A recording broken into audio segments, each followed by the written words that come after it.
Ассалаумалейкум, жалпы кадырман кыргызстандыктар, биздин катталуучулар.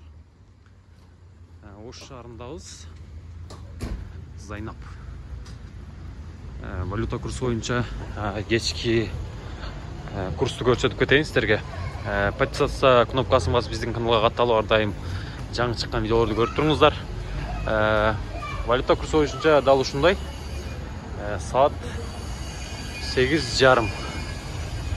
6:30 деген. Ушунтип аташы болобуз. Доллар көрүп туруңар, евро, рубль, анан казак теңгеси. Мындай Ош шаарында. Москвадан акчаңыздарды наличка кармап эле салбай эле туруңуздар. Салсаңыздар деле эми 850 сомдон күйөстөр туугандар. Биздин каналга катталып, видеого лайктан басып коюңуздар. Ар дайым жаңы чыгарыштарды чогуу биз менен көрүп туруңуздар. 6:30 болду саат.